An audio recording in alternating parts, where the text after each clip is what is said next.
yang ingin saya sampaikan pagi kali ini untuk mengawali kajiannya Buya Yahya adalah sebuah hadis riwayat Imam Abu Dawud dari Anas bin Malik radhiyallahu an.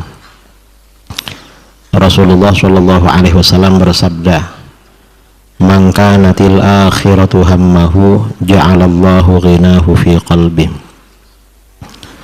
Orang yang menjadikan akhirat sebagai pikirannya, akhirat menjadi visi misinya, apapun yang ia lakukan selalu visi misi akhirat, yang dipikirkan akhirat terus, maka balasan dari Allah ada 3. Pertama, ja'alallahu ghinahu fi qalbi, Allah menjadikan rasa kaya di hatinya. Orang ini diberikan kaya hati. Maksudnya bagaimana? Orang kalau kaya hati tidak akan galau, tidak akan gelisah, tidak akan risau tentang masa depan. Karena kebanyakan risau, galau, gelisah itu rizki yang akan datang. Orang yang pikirannya akhirat terus, visi misinya akhirat, oleh Allah diberikan kaya hati. Yang kedua itu balasan yang pertama. Yang kedua, anugerah Allah yang kedua adalah wa jama'alahu syamlahu, Allah kumpulkan padanya orang-orangnya. Artinya apa? Orang yang visi misinya akhirat, yang pikirannya akhirat terus, gampang bergaul, gampang akrab, supel dengan orang lain. Orang-orang mudah dekat dengan orang itu. Karenanya kita jumpai guru-guru kita, para ulama yang soleh, semua kalangan merasa nyaman, merasa senang datang kepada beliau. Orang yang baik merasa senang datang, orang yang biasa-biasa merasa senang datang. Kadang-kadang orang jahat, orang nakal juga ingin merasa senang pada beliau dan tidak mudah bertengkar dengan orang lain. Ini balasan yang kedua. Balasan anugerah Allah yang ketiga bagi orang yang pikirannya akhirat terus. Wa atathud dunya wa hiya raghimatun, dunia datang pada orang tersebut dalam keadaan hina. Maksudnya dalam keadaan hina, rizkinya dia dapatkan dari jalan yang tak disangka-sangka. Rizkinya dia dapatkan tanpa melelahkan pikirannya. Pikirannya tidak susah, tidak terforsil. Mengapa? Karena dunianya datang dalam keadaan hina. Dan sebenarnya lebih dari itu, kita perhatikan ya, guru-guru kita, orang-orang yang soleh, kita sowan pada beliau, kadang bilang, orang itu mau datang ke sini, saya tidak terima. Perlu apa guru? Katanya mau ngasih uang sekian miliar. Gak mau. Uang tuh hina saudara bagi orang-orang yang pikirannya akhirat terus. Ini orang yang visi misinya akhirat. Jadi yang pertama diberikan kaya hati, yang kedua gampang baikan dengan orang, yang ketiga rizkinya datang dari jalan yang tak disangka-sangka, atau dunia datang dalam keadaan hina. Karenanya kita perlu introspeksi. Kalau suatu saat kita ini galau, risau tentang masa depan, jangan-jangan visi akhirat, visi misi akhirat dalam hati kita itu berkurang atau justru sangat tipis. Ini yang pertama. Yang kedua, satu hadis ini memang ada 2 poin yang berlawanan. Poin yang berikutnya, wa man kanatid dunya hammahu, siapa yang menjadikan dunia sebagai pikirannya, apapun langkahnya tujuannya mencari dunia, apapun kerjaannya untuk menumpuk harta benda, adapun yang dia kerjakan untuk menumpuk kekayaan. Kalau orang ini pikirannya dunia terus, maka akibat yang pertama, ja'alallahu faqrahu baina ainaihi, Allah jadikan kefakiran antara kedua matanya. Artinya apa? Orang ini selalu gelisah, selalu risau, selalu galau tentang masa depan. Kalau dia punya uang cukup dimakan 1 minggu, dia memikirkan minggu yang akan datang. Kalau uangnya cukup 1 bulan, dia gelisah tentang bulan depan. Kalau uangnya cukup 1 tahun, dia susah galau tentang tahun yang akan datang. Kalau dia punya uang cukup untuk dimakan, dia susah mikiri anak cucunya, padahal cucunya belum ada. Ini namanya apa namanya? Oleh Allah memang disiksa. Orang ini kalau pikirannya dunia ini nggak bisa dikejar, saudara. Seperti mengejar bayangan, dikejar lari terus itu. Ini yang pertama. Yang kedua, akibat yang kedua, kalau orang ini visi misinya dunia, wa farraqa lahu syamlahu, Allah cerai-beraikan dia dengan orang-orangnya. Artinya apa? Orang ini gampang bermusuhan, orang ini gampang iri pada orang lain, gampang sakit hati. Kalau dia punya toko di rumahnya, kalau tetangganya di sebelahnya buka toko, dia marah. Mengapa? Apa gak tahu kalau saya sudah punya toko? Karena yang dipikirkan dunia. Orang tuanya meninggal, nanti bertengkar dengan saudaranya, karena yang dipikirkan dunia. Memang dunia, orang mikiri dunia gampang bermusuhan, saudara. Ini yang kedua. Yang ketiga, akibat yang ketiga, walam ya'tihi minad dunya illa ma qaddara lahu, dan dunia yang datang pada orang tersebut hanya yang ditakdirkan oleh Allah. Yang tak ditakdirkan tidak akan datang. Dan ini banyak kisahnya dari kalangan orang-orang soleh dan orang-orang nakal. Kita dulu ada kisah ya dari kalangan ulama salaf, menjadi pelajaran bagi kita tentang khalifah yang soleh pada abad pertama Hijriah, namanya Khalifah Umar bin Abdul Aziz. Umar bin Abdul Aziz ini orangnya orang soleh. Beliau tidak punya ambisi dunia. Biasanya orang itu kalau menerima jabatan langsung bilang alhamdulillah. Tapi ketika nama beliau dibacakan oleh pejabat kerajaan bahwa nama beliau yang ada di dalam surat yang telah dilakukan baiat ketika meninggalnya Khalifah Sulaiman bin Abdul Malik bin Marwan. Khalifah Sulaiman ini sebelum meninggal konsultasi dengan gurunya Imam Raja bin Haywa. Kata beliau, guru, siapa pengganti saya khalifah setelah saya?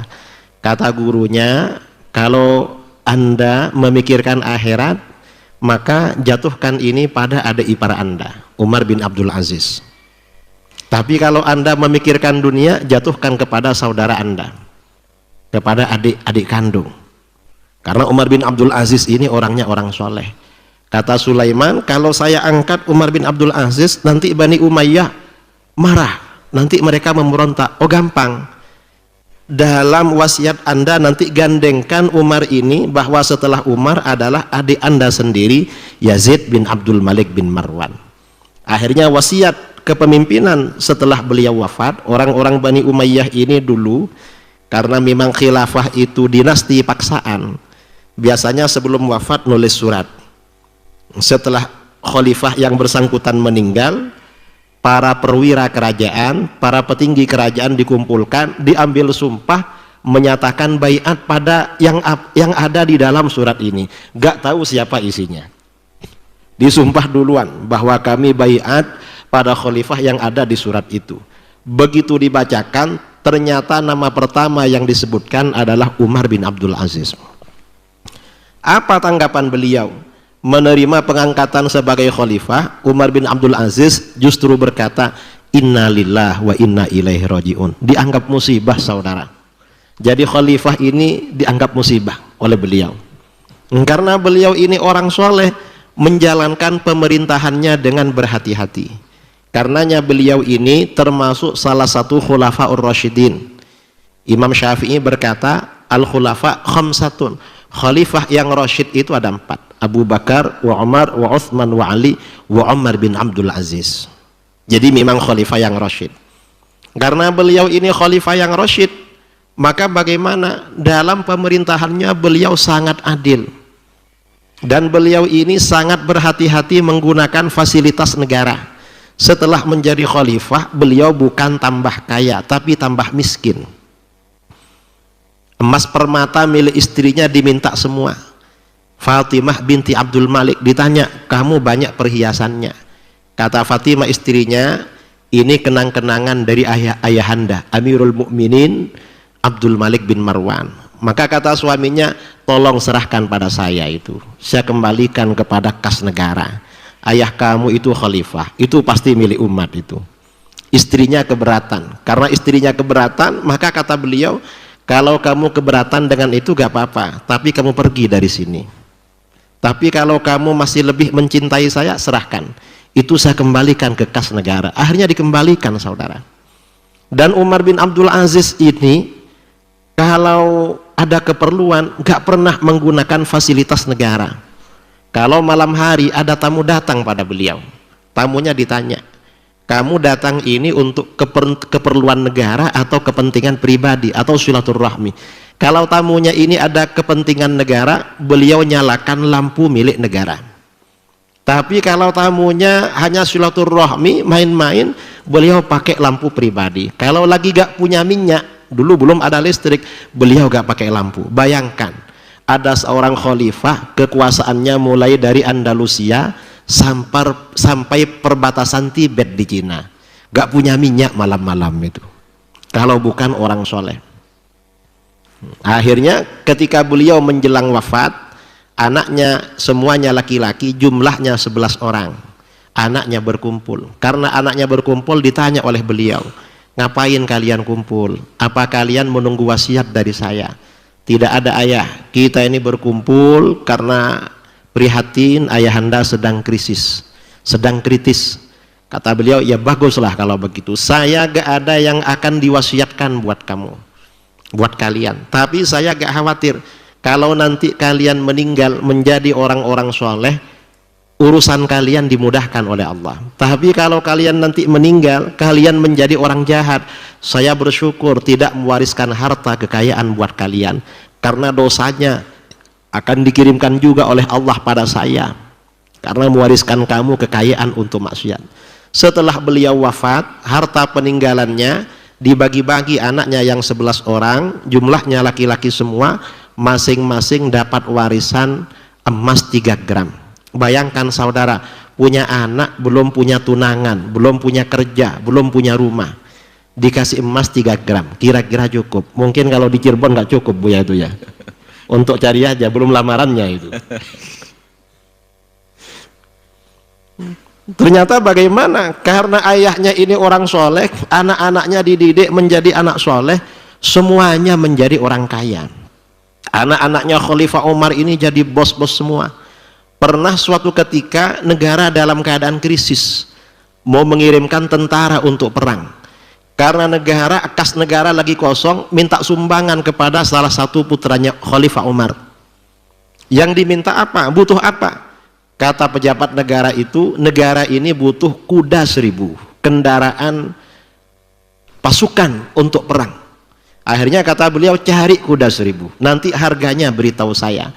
Didatangkan kuda 1000, langsung dibayar cash wakaf dari beliau. Artinya mampu membeli kuda 1000. Setelah itu kata pejabat tadi, masih kurang tuan. Kurang apa? Biaya 1000 tentara selama perang. Kira-kira ini perjalanannya daerah mana, berapa hari, perangnya berapa lama. Dibayar lagi oleh beliau, kaya saudara. Setelah Umar bin Abdul Aziz ini wafat, periode berikutnya diganti ada iparnya, Hisham bin Abdul Malik bin Marwan. Kalau Hisham ini kebalikan kakak iparnya. Kalau Umar ini khalifah yang soleh, Hisham ini tidak soleh. Umar ini khalifah yang adil, Hisham ini malah zalim. Dari zalimnya, Hisham ini sampai membunuh, ya, sampai membunuh salah satu cucu Rasulullah SAW, Imam Zaid bin Ali Zainal Abidin. Imam Zaid ya, yang dianggap pendirinya Syiah Zaidiyah, padahal bukan. Imam Zaid bin Ali dibunuh oleh beliau untuk mempertahankan kekuasaannya.